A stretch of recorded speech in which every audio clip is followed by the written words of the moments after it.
All right, so let's wrap up Plato's political philosophy and ethics here. So just so you're keeping track of the narrative, right? There was a claim that the unjust life is better than the just life. Socrates wants to disprove that. In order to do that, he needed to find out what justice meant. In order to find out what justice meant, he looked for justice in the city.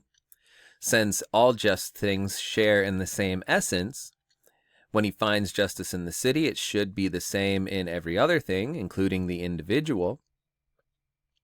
We found out that justice is when the parts of a thing are appropriately organized. So in the city, it's when the classes, people are divided into classes, it's appropriately organized, and that organization is maintained. That's when you have justice.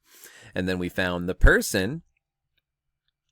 It'll be the same thing. We have to appropriately organize the parts. And so in the last lecture, we looked at what the three parts of the soul are: the reasoning part, the spirited part, and the appetitive part. So basically, you have the reason and appetite both generating desires, and then you have the spirit either bringing to life or refraining from bringing to life those desires. So now that we know what the parts of the soul are, we need to see what justice looks like in the individual. In other words, what is the appropriate organization for the parts of your soul or the individual? Okay, so here are two quotes from Socrates explaining how we should organize our soul. Therefore, it's fitting that the reasonable part should rule, it being wise and exercising foresight on behalf of the whole soul, and for the spirited part to obey and be its ally. These two parts, then, thus nurtured and having truly learned their own role and being educated in it, will stand before the appetitive part, which is the largest part in any man's soul and is insatiable for possessions. They will watch over it to see that it is not filled with the so-called pleasures of the body, and by becoming enlarged and strong, thereby no longer does its own job, but attempts to enslave and to rule over those whom it is not fitted to rule. Okay, so what's he mean here? Well, roughly, the individual is properly organized when reason takes control, when reason is at the forefront. When reason and the spirit are both keeping the appetite in check. Right? So the individual is properly organized when reason is in control and reason and the spirit work to keep the appetite from taking over the person. Right, so remember why this is. So go back to the craftsman. In the city, the craftsmen are unfit to rule. Right, and so if we give them ruling power or they usurp power, then the city will fall apart. It will fall into injustice. And why is that? Well, because the craftsmen don't have the right expertise to rule. They don't have knowledge of the forms. They don't have the love of wisdom, so on and so forth, right? So they don't have the knowledge needed to rule. In the same way, reason and the spirit need to watch over the appetite, just like the rulers and the auxiliaries need to watch over the craftsmen, because the appetite generates desires only on appearances, not on truth about the world. Right, so the body feels some stuff, the appetite generates a corresponding desire, and then it tries to get us to do that thing. But clearly that's not going to lead to the best life or the just life, because the appetite doesn't reason about what's best for us. Okay, so that's why that's the proper organization of the individual. Right, that's justice in the individual. So it's analogous to the city. Right? The wise part, the part that exercises the virtue of wisdom, should rule. The rulers or the reasoning part of the soul. Okay. Now, with that in mind, we finally come to the overall question that we've been trying to answer this entire time, that kicked off the Republic. Is the just life better? So why is the just life better than the unjust life? I mean, the unjust life could bring you all of the things you want if you don't get caught, right? So it seems like the unjust life would be better. Now Socrates finally has an answer to that. When a person is just, their souls are properly organized so that reason is in charge of the person. And so reason only generates desires that are objectively in our interests, right?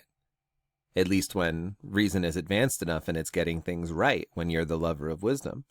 And so being led by reason will lead a person to live a better life. In other words, injustice allows you to be ruled by the appetite, And that's going to cause you to do things that only appear to be in your best interests, but they aren't actually in your best interests. So why is the just life better? Well, because the just person is ruled by reason, and reason only goes after what it thinks is objectively best for the person to do. Right? It makes judgments about the good and the just. It makes judgments about what's in your best interest and tries to realize those things. So the just person is led by reason in that way. The unjust person will live a worse life because they are ruled, at least in part, by their appetites. So they're ruled by only the mere appearance of things. If you go back to what we were saying with the divided line, right, between the visible and the intelligible world, the appetite only gives you desires about the visible world. In other words, the least true things. Whereas the reason will give you desires based on the intelligible world, or the world that's closest to the truth of things. So that's why the just life's better, right? Your life will clearly go better if you don't let the appetite run wild and you lead your life by reason. Okay. There is a final challenge, though, that Glaucon raises, right? Look, I get it. We should keep our appetites in check, right? But does it pay to always be just, right? Wouldn't it be better to avoid justice just sometimes? Therefore, wouldn't it be better to not be a perfectly just person? Be just most of the time because you want your life to go well and you want to be led by reason. But look, take the example of the lover of wisdom. Take the example of the rulers in the city. These people want to spend as much time studying and learning about the forms as possible. They want to spend as much time contemplating the truth as possible. Now Glaucon says, but in the city, they're obligated to rule, right? They're obligated to step back from just pure contemplation of the forms. They're forced to step back from cultivating wisdom and learning about the truth. And they're forced to take this position in the city of ruler. Now, they'll get to apply all of that knowledge that they've gained while contemplating the forms, but they're going to lose that time that they once had before to think about the forms. And so Glaucon says, wouldn't the lover of wisdom be better off if he shirked his duty to the city, refused to rule, and spent more time contemplating the forms? Then from this unjust action, right, shirking your duty is clearly an unjust thing to do. Then from this unjust action, the lover of wisdom would get more time to contemplate the forms. In other words, the lover of wisdom, by being unjust in this way, would get more time to do what they think is most valuable, and that would make the lover of wisdom's life go better, as reason leads his life according to truth. The very short version of that is, look, the lover of wisdom wants to spend time being wise and gaining more wisdom. But if he has to rule all the time, then that's going to take away from the time he gets to study wisdom. So he should be unjust sometimes, right? Not all the time. He should be sometimes unjust. He should avoid ruling so he can get to do more of what he wants to do. And Socrates, here's where it's all over now, right? So it's better to be just than unjust. And now he's going to say, even in this case, you should be just all of the time. Why is that? Well, because the unjust action actually fails to benefit the lover of wisdom in at least the following two ways. So first, in the city, resources are allocated to the rulers, right? Resources are allocated so that the rulers and the lovers of wisdom, they get to spend time contemplating the forms because the city benefits from their increased knowledge, right? So as the city gives them resources to study and contemplate the forms, this is only going to lead to better rule. And so they end up getting a lot of time to actually spend studying the forms and contemplating wisdom. Now, if they left the city, right, they say, well, damn, if I didn't have to rule, if I didn't have to spend so much of my time ruling, then I could spend more time contemplating the forms. I'm going to abandon the city, leave the city, and try and do this on my own, just spend my life purely studying wisdom. Socrates says, look, if you abandon the city, you try to live outside the city, you're necessarily going to lose time. lose time that you could contemplate. Why would that be? Well, look, if they have to do all the other things they need to survive, for example, search for food all day or farm or whatever it is, right? Then they're going to have less time to think about the forms. All of the things that they're going to need to do to survive is going to take away from their contemplation time. In the city, yeah, you have to rule, but you don't have to worry about sort of satisfying your basic needs, and so you end up getting more time to contemplate. So, in other words, Socrates is saying here, look, in the city, in the just city, we've maximized the amount of time that the lovers of wisdom get to spend in contemplation of the forms. Outside of the city, the world is not structured for these people to spend their day contemplating the forms. So in the city is actually the best place for these people. Their time will be maximized, even though they have to spend some of their time ruling. And the second and final response is that if these lovers of wisdom, if the rulers abandon their duties, well, abandoning one's duty is just to give in to your appetite. Right? It's to chase the pleasures in life, the pleasure you get from contemplating wisdom, over one's duty. And so this is your soul being corrupted.